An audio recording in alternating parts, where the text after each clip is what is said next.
Education travel की online class में आप सबका स्वागत है। अगर आप इस चैनल पर नए हैं तो चैनल को सब्सक्राइब कर लें, प्लस में बेल आइकन को दबाना न भूलें ताकि हमारी आने वाली वीडियो सबसे पहले आप तक पहुंच सके। तो दोस्तों, हमने कल की क्लास में बात की थी राजस्थान के इतिहास में, राजस्थान के प्राचीन स्वरूप में, राजस्थान में एक केंद्र शासित प्रदेश, 3 ठिकाने और 19 रियासतों के बारे में पढ़ा था। तो आज की क्लास में हम चर्चा करेंगे मेवाड़ के इतिहास के बारे में। हम पढ़ेंगे मेवाड़ के इतिहास के बारे में। तो मेवाड़ पर किस वंश ने शासन किया? गुहिल वंश ने शासन किया। मेवाड़ के गुहिल वंश के राजाओं के बारे में पढ़ेंगे। गुहिल वंश की स्थापना किसने की, कब की? तो चलिए हम चर्चा करते हैं। मेवाड़ पर गुहिल वंश ने शासन किया। गुहिल वंश, मेवाड़ पर गुहिल वंश के शासकों ने शासन किया। गुहिल या सिसोदिया वंश, सिसोदिया वंश। हम आगे पढ़ेंगे कि सिसोदिया वंश के बारे में, ठीक है। गुहिल वंश या सिसोदिया वंश।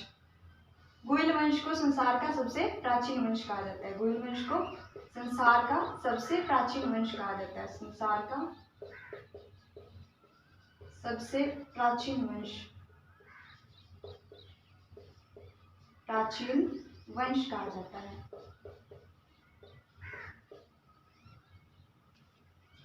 मेवाड़ पर गुहिल वंश के शासकों ने शासन किया और गुहिल वंश को संसार का सबसे प्राचीन वंश कहा जाता है। अगर पूछ ले संसार का सबसे प्राचीन वंश कौन सा माना जाता है तो गुहिल वंश माना जाता है। अब हम बात करेंगे मेवाड़ राज्य के विस्तार की। तो ये बात कर लेते हैं हम मेवाड़ राज्य के विस्तार की। ये हो गया दोस्तों मेवाड़ राज्य।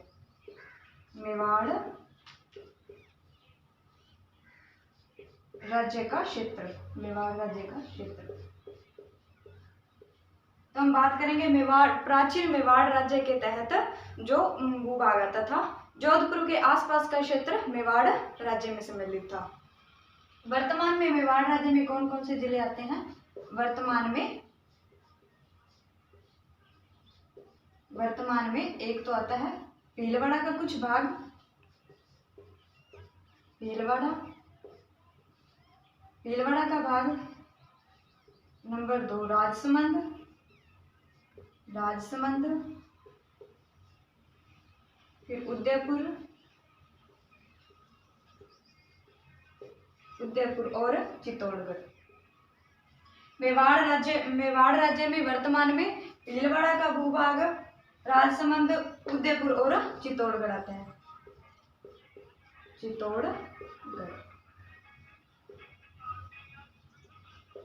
भीलवाड़ा, राजसमंद, उदयपुर और चित्तौड़गढ़। अगर हम प्राचीन समय में बात करें, मेवाड़ के प्राचीन इतिहास में बात करें तो महाभारत काल के संदर्भ में बात करें, महाभारत काल में, तो दोस्तों महाभारत काल में मेवाड़ जो राज्य था वो शिवी जनपद के अधीन था। शिवी जनपद का एक अंग माना जाता था। महाभारत काल में मेवाड़ राज्य शिवी जनपद का अंग था। शिवी या कीवी जनपद, शिवी या कीवी जनपद।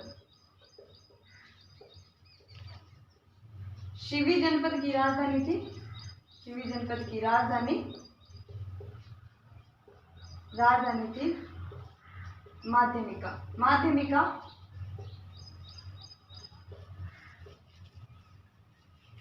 महाभारत काल में मेवाड़ राज्य शिवी जनपद का अंग था। शिवी जनपद की राजधानी थी माध्यमिका या फिर मध्यमिका कहा जाता था, ठीक है। माध्यमिका का वर्तमान स्वरूप है नगरी चित्तौड़गढ़ में स्थित है। इसका माध्यमिका का वर्तमान स्वरूप है, जो माध्यमिका वर्तमान स्वरूप है, वर्तमान में ये नगरी जो कि चित्तौड़गढ़ में स्थित है, ठीक है। फिर महाभारत काल के बाद में हम बात करते हैं। तो महाभारत काल के बाद में मेवाड़ राज्य में मेर या फिर मेव जनजाति निवास करती थी। मेर या मेव जनजाति के निवास के कारण, यहाँ मेर या मेव जनजाति की अधिकता के कारण इस क्षेत्र को मेदपाट कहा जाता था। फिर इसके बाद में यहाँ मेर या मेव जनजाति निवास करती थी। मेव जाति अधिकता के कारण मेर या मेर जनजाति की अधिकता थी, जिसके कारण इसको मेदपाट कहा जाता था। मेदपाट कहा जाता था। और ये जो मेदपाट है ये संस्कृत भाषा का शब्द है। संस्कृत भाषा का शब्द है। संस्कृत भाषा का शब्द है। और इसी मेदपाट को हिंदी में कहते हैं प्रागवाट। मेदपाट को हिंदी में क्या कहते हैं? प्रागवाट। मेदपाट को हिंदी में प्रागवाट कहते हैं। मेवाड़ में मेर या मेव जनजाति की अधिकता के कारण इसे मेदपाट कहा जाता था। मेदपाट संस्कृत भाषा का शब्द है और संस्कृत भाषा का शब्द मेदपाट है तथा मेदपाट को ही हिंदी में प्रागवाट कहा जाता है। मेदपाट या प्रागवाट का शाब्दिक अर्थ है, इसका शाब्दिक अर्थ है, अगर इसकी बात करें इसका शाब्दिक अर्थ है, इसका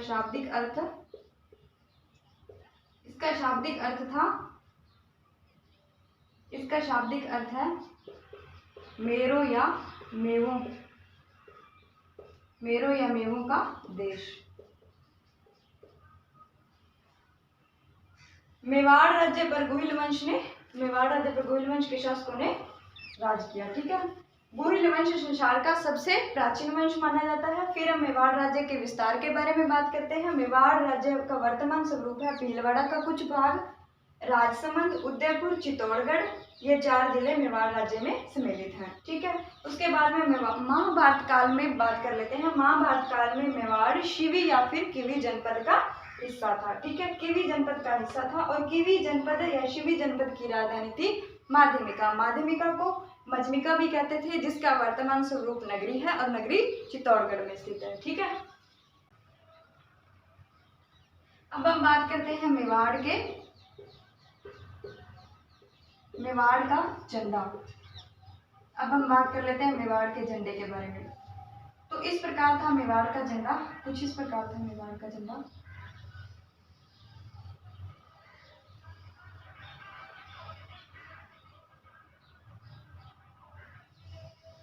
ये है मेवाड़ का झंडा। यहाँ सूर्य बना हुआ है, सूर्य, यहाँ सूर्य का चित्र अंकित है।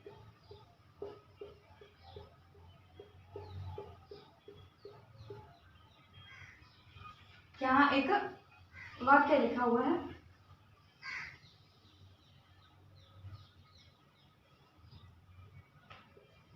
जो दृढ़ राखे धर्म को, ती ही दृढ़ राखे अवतार।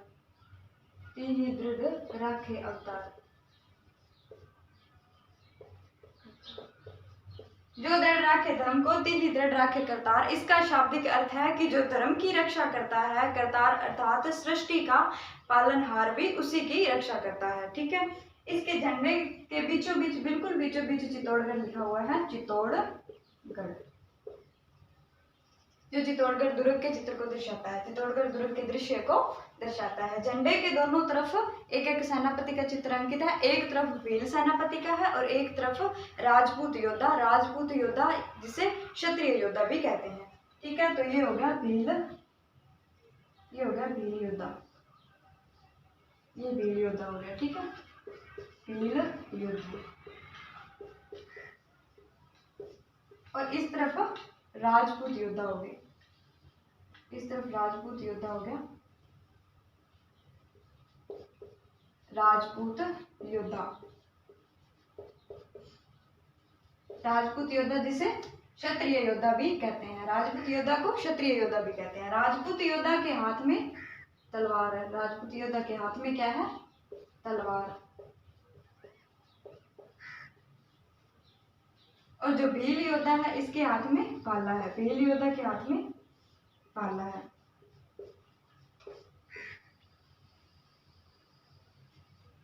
भील सेनापति, ये भील सेनापति पुंजा जी,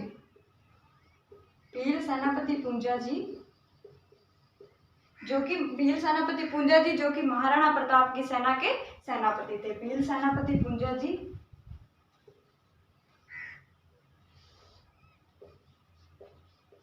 महाराणा प्रताप की सेना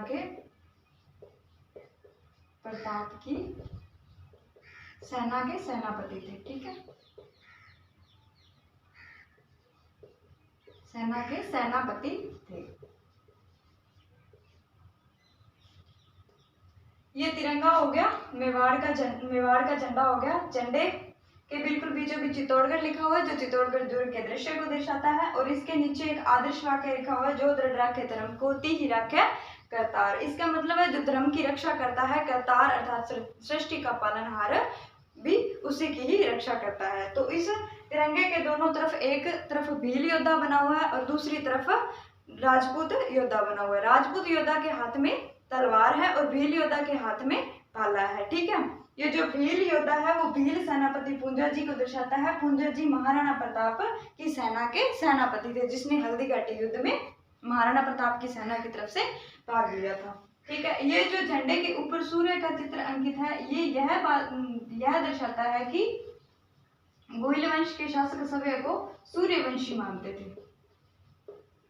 गोइल वंश के शासक सभ्य को सूर्यवंशी मानते थे।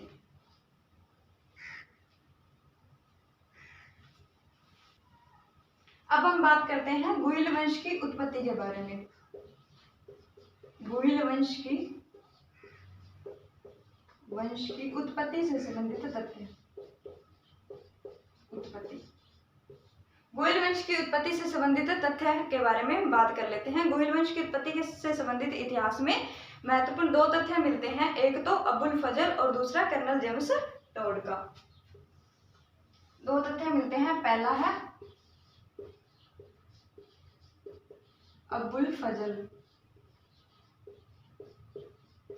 तो अबुल फजल के अनुसार मेवाड़ के गोइल शासक ईरान के नौशेखा आदिल की संतान है।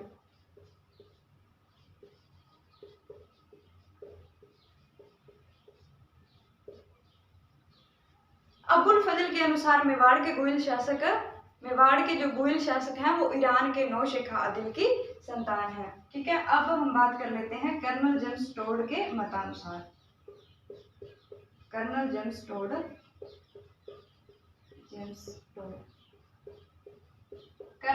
टोड ने इनके अनुसार मेवाड़ के गोइल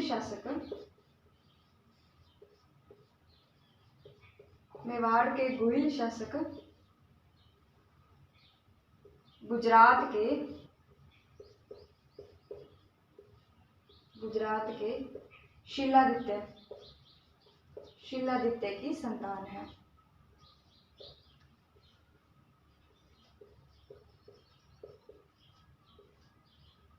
गोइल वंश की उत्पत्ति के विषय में निम्न तर्क। अबुल फजल के अनुसार मेवाड़ के गोइल वंश के शासक ईरान के नौशेखा आदिल की संतान है और कर्नल जेम्स टोड के अनुसार मेवाड़ के गोइल वंश के शासक गुजरात के शिलादित्य की संतान है। ठीक है,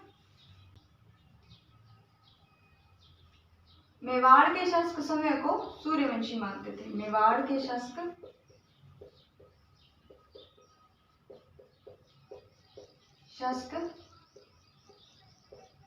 समय को सूर्यवंशी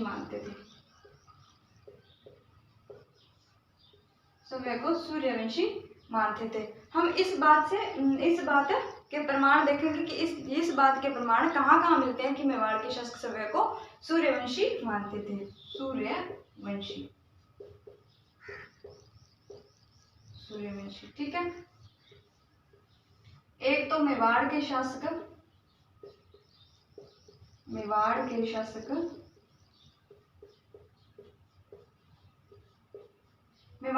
अपने नाम के साथ हिंदुआ सूरज लगाते थे। हिंदुआ सूरज।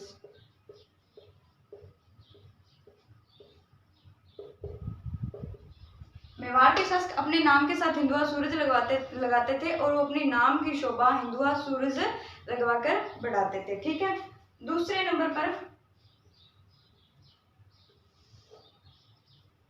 मेवाड़ के राज्य चिन्ह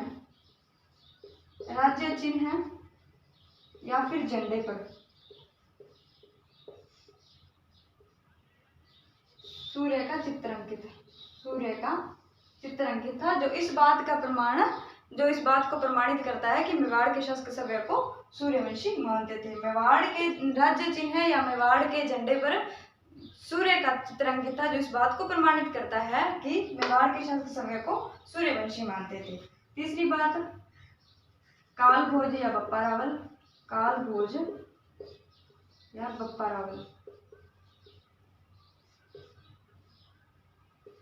बप्पा रावल के द्वारा चलाए गए सोने के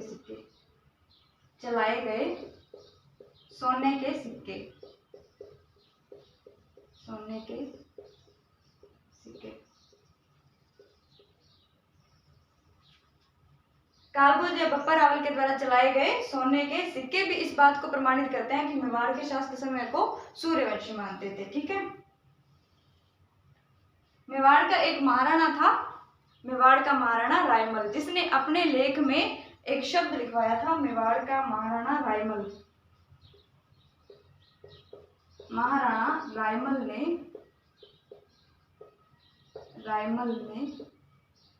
अपने लेख में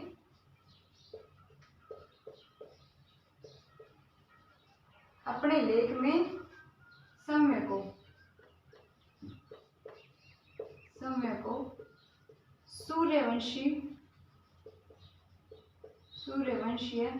क्षत्रिय लिखवाया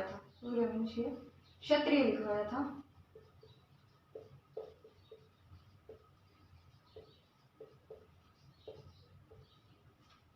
मेवाड़ के शासक खुद को सूर्यवंशी मानते हैं, इस बात के प्रमाण मेवाड़ के शासक अपने नाम के पीछे हिंदुआ सूरज लगवाते थे। मेवाड़ के राज्य चिन्ह झंडा, इस राज्य चिन्ह या फिर झंडे पर सूर्य का चित्र अंकित है।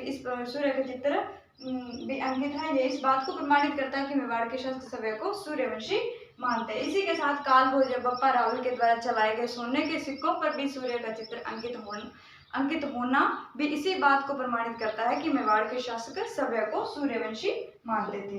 और मेवाड़ के महाराणा रायमल द्वारा लिखाए गए अपने लेख में समय को सूर्यवंशी क्षत्रिय लिखवाया गया था। ठीक है, गोइल वंश।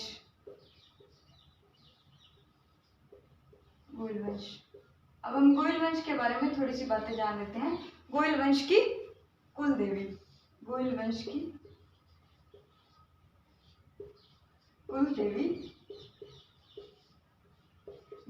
कुल देवी बाण माता है।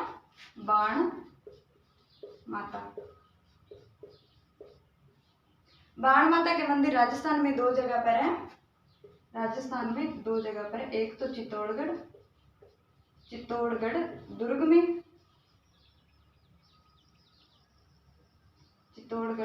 में,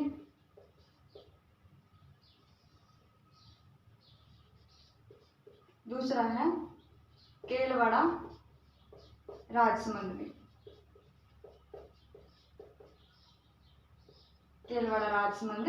ठीक है, मेवाड़ के गोविंद वंश की कुल देवी है बाण माता का मंदिर राजस्थान में दो जगह पर है, चित्तौड़गढ़ के दुर्ग में और केलवाड़ा राजसमंद में। ठीक है, अब आ जाती है आराध्य देवी। मेवाड़ की आराध्य देवी या इष्ट देवी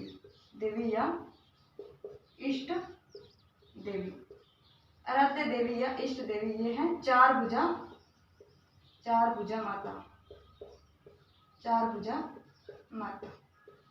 मेवाड़ की कुल देवी बाण माता, मेवाड़ की आराध्य देवी चार भुजा माता और आराध्य देवी का मंदिर है राजसमंद में। ठीक है,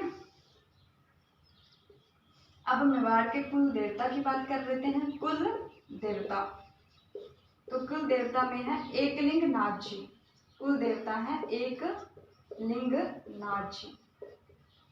एकलिंगनाची, और इनका मंदिर है कैलाशपुरी, कैलाशपुरी उदयपुर में स्थित है। इनका मंदिर कैलाशपुरी उदयपुर में स्थित है।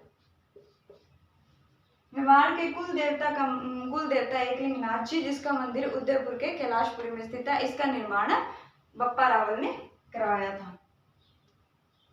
ठीक है, इसके आगे हम बात करते हैं मेवाड़ राज्य की राजधानियां।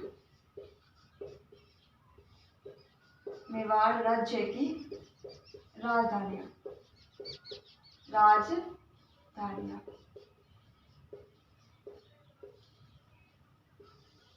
हम बात करते हैं मेवाड़ राज्य की राजधानियां। तो ठीक है, नंबर 1 पर आ जाता है नागदा, और नागदा को राजधानी बनाया था कालभोजिया बप्पा रावल ने। कालभोजिया बप्पा रावल ने।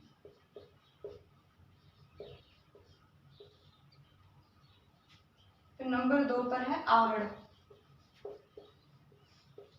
आहड़ को बनाया था अल्लट ने। मेवाड़ की प्रथम राजधानी नागदा है, जिसको कालभोजिया बप्पा रावल ने बनाया था।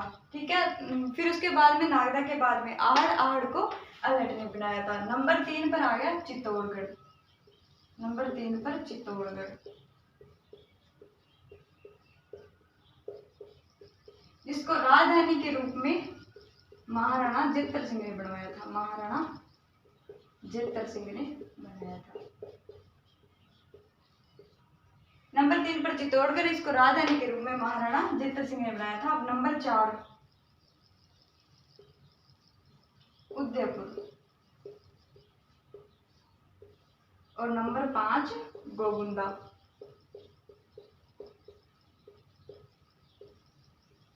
गोगुंदा और उदयपुर को राजधानी के रूप में महाराणा उदय सिंह ने बनाया था।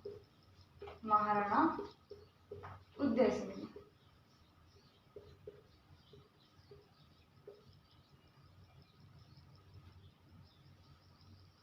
नंबर 4 होगी उदयपुर और गोगुंदा, इन दोनों को महाराणा उदय सिंह ने बनाया था राजधानी के रूप में। अब हम बात कर लेते हैं नंबर 6 कुंभलगढ़। नंबर 6 में होगा कुंभलगढ़, और नंबर 7 में है चावंड। कुंभलगढ़ और चावंड को बनाया था महाराणा प्रताप ने। महाराणा प्रताप ने।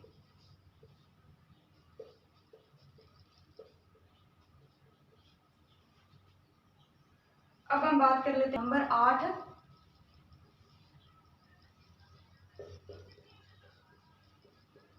चित्तौड़गढ़, और चित्तौड़गढ़ को राजधानी के रूप में बनाया था महाराणा अमर सिंह। महाराणा अमर सिंह ने।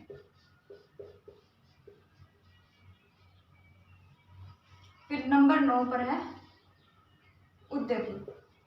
नंबर 9 पर फिर से उदयपुर को राजधानी बनाया गया, और उदयपुर को फिर राजधानी बनाया था महाराणा प्रेम सिंह ने। ठीक है, महाराणा प्रेम सिंह। मेवाड़ राज्य की प्रमुख राजधानियां। मेवाड़ राज्य की प्रथम राजधानी नागदा थी। नागदा को कालभोजिया बप्पा रावल ने राजधानी बनाया था। नंबर 2 पर आ गई अल्हट। नंबर 2 पर आ गई आहड़। आहड़ को अल्हट ने बनाया था। नंबर 3 पर चित्तौड़गढ़। चित्तौड़गढ़ को महाराणा जित्तर सिंह ने राजधानी बनाया था। नंबर 4 पर उदयपुर, और 5 पर गोगुंदा। गोगुंदा को महाराणा उदय सिंह ने राजधानी बनाया था। महाराणा उदय सिंह जो कि महाराणा प्रताप के पिता थे। ठीक है, नंबर 5 पर आ गया कुंभलगढ़ और चावंड। चावंड और कुंभलगढ़ को महाराणा प्रताप ने राजधानी बनाया था। फिर नंबर 8 पर आ गई फिर से चित्तौड़। चित्तौड़ को महाराणा अमर सिंह ने फिर से राजधानी बनाया था। पहले चित्तौड़ को राजधानी किसने बनाया? अगर पूछ ले चित्तौड़ को पहली राजधानी, मेवाड़ की पहली राजधानी चित्तौड़ को किसने बनाया था पहली बार? तो महाराणा जित्तर सिंह, और दूसरी बार बनाया था महाराणा अमर सिंह ने। ठीक है, फिर आ गया उदयपुर। अगर पूछ ले मेवाड़, उदयपुर को मेवाड़ की पहली बार राजधानी किसने बनाया था? महाराणा उदय सिंह ने, और दूसरी बार बनाया था महाराणा भीम सिंह ने। धन्यवाद दोस्तों, क्लास पसंद आई हो तो लाइक जरूर कर देना।